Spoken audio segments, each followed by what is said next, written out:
আমাদের দলের অবস্থান থেকে আমরা একটি স্লোগান ব্যবহার করি, সেটি হচ্ছে যে বাংলাদেশ ফার্স্ট বা বাংলাদেশ প্রথম। আমি যে কাজটি করার চেষ্টা করেছি মাননীয় স্পিকার, আমি আমার অবস্থান থেকে আমি আমার দেশের মানুষের স্বার্থ নিয়ে কথা বলার এবং সেই স্বার্থ রক্ষা করার চেষ্টা করেছি। মাননীয় সংসদ নেতা, আপনি সংসদ কক্ষে প্রবেশ করার কিছুক্ষণ আগে এই সংসদের সকল সদস্য, সরকারি দল এবং বিরোধী দল থেকে বক্তব্যের মাধ্যমে একটি প্রস্তাব পাশ করেছে, আপনাকে ধন্যবাদ জানিয়ে। আপনার সাম্প্রতিক মালয়েশিয়া এবং চীন সফরের ফলে দেশের মর্যাদা বৃদ্ধি পেয়েছে বলে সবাই অভিমত ব্যক্ত করেছে এবং বাংলাদেশের অর্থনীতিকে, পররাষ্ট্রনীতিকে এক নতুন দিগন্ত সূচনা করেছেন আপনি এই সফরের মাধ্যমে।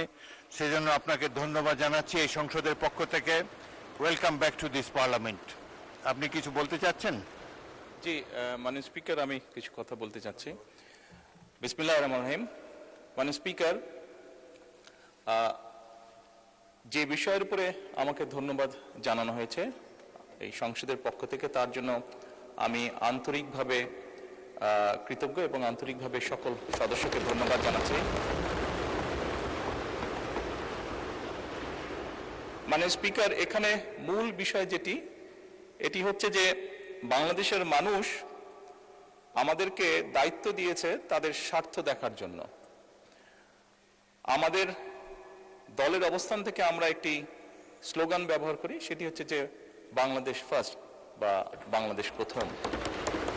আমি যে কাজটি করার চেষ্টা করেছি মাননীয় স্পিকার, আমি আমার অবস্থান থেকে আমি আমার দেশের মানুষের স্বার্থ নিয়ে কথা বলার এবং সেই স্বার্থ রক্ষা করার চেষ্টা করেছি মাননীয় স্পিকার। মাননীয় স্পিকার, এখানে আমাদের কারোরই কোনো ব্যক্তিগত কোনো বিষয় নেই। এটি যদি কোনো কিছু অর্জন হয়ে থাকে, ভালো কোনো কিছু অর্জন হয়ে থাকে, এটি বাংলাদেশের অর্জন।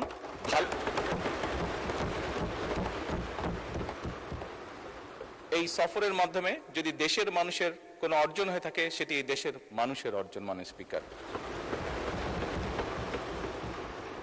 তবে মাননীয় স্পিকার, যেহেতু সংসদের সকল সদস্য, বিশেষ করে বিরোধী দলীয় নেতা, উনিও উৎসাহ প্রদান করেছেন দেশের জন্য, দেশের মানুষের পক্ষে কাজ করার জন্য, সেজন্য আবারও আমি আমার ব্যক্তিগত পক্ষ থেকে সকল সদস্য, বিরোধী দলীয় নেতা সহ সকল সদস্যকে আন্তরিকভাবে ধন্যবাদ জানাচ্ছি।